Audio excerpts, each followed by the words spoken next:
कशी मान उंचावलीये. कोण आली बघू मावशी ना. 2.5 महिन्यातच पोरीने मान धरली. बघ बघते बघ. अश अश अश हसते हसते. काय कोण आहे? मावशी. मावशी. हे असं शिला काढतात? काढली. तशीच काढते ती. केली होती ना गं त्या काय? दिवशी, सकाळीशी नव्हती. पहाटे केली होती ती हा, रात्री हो, हो, मम्मीजवळ.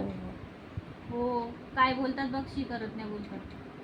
त्यांना सांग तुमचं लक्ष आहे का माझ्याकडे? हा लक्ष आहे त्यांचं. लक्ष आहे. हाय हाय हाय. एवढी रडत होती खाली ठेवलं मी थोडंसं कोंडी उचललीच नाही. रडूनच दिली मम्मी. मटण खायचंय, मटण खायचं तुला. मटण खायचंय. हा काय खायचंय?